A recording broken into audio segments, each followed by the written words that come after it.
মুহূর্তে রয়েছি লালমনিরহাটের আদিতমারি উপজেলার মহিষখসা ইউনিয়নের গোবর্ধন নামক জায়গায়। ঠিক যে বাগানটিতে রয়েছি এটি কিন্তু হচ্ছে তিস্তার চরের বালুতে চাষ হয়েছে কিন্তু সূর্যমুখী ফুল।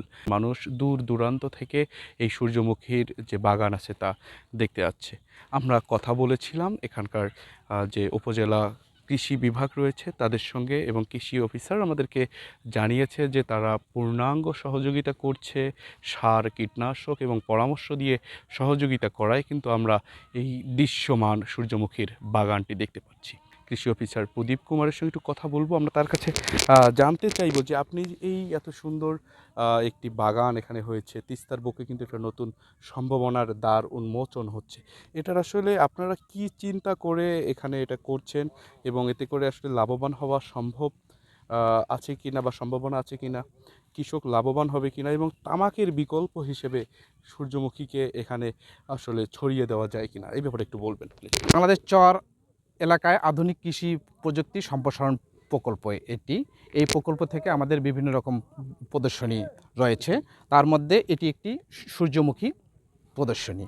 আমরা এই কৃষককে আপনার বীজ, সার, কীটনাশক এবং সঠিক সময়ে সঠিক পরামর্শ দিয়ে আজকে এই বাগানটি দৃশ্যমান অবস্থায় আছে।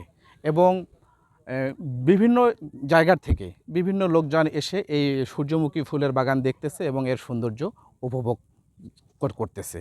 ধন্যবাদ প্রদীপ কুমার রায়কে। তিনি আমাদেরকে আসলে জানাচ্ছিলেন এই যে সূর্যমুখী এখানে চাষ হলো এবং এই সূর্যমুখীর ফলে কী পরিমাণ লাভবান হওয়া সম্ভব। এবং আপনাদেরকে আরেকটি তথ্য দিয়ে রাখি, এই তিস্তার যে বিস্তীর্ণ জেগে ওঠা চর, সেখানে কিন্তু এর আগে চাষ হচ্ছিল তামাক।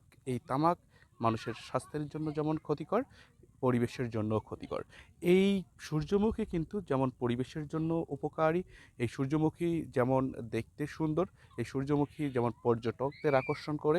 এবং আমরা এই কৃষকের সঙ্গে কথা বলে এবং সরজমিনে এসে দেখেছি যে এই সূর্যমুখীর যে ক্ষেতটি রয়েছে এটার সৌন্দর্য উপভোগ করার জন্য শুধুমাত্র মানুষ 20 টাকার টিকিট দিয়ে এখানে এসে দেখছে।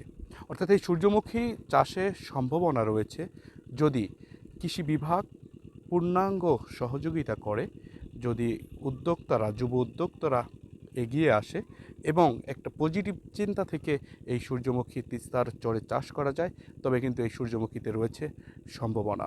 দরকার এই কৃষককে প্রণোদনা প্রদান করা, দরকার ন্যায্য মূল্য, দরকার এই সূর্যমুখীর যে প্রসেসিং করা, বাজারজাত করা এবং একটা পূর্ণাঙ্গ মনিটরিংয়ের মধ্যে রাখা। ধন্যবাদ সবাইকে, ভালো থাকবেন সবাই।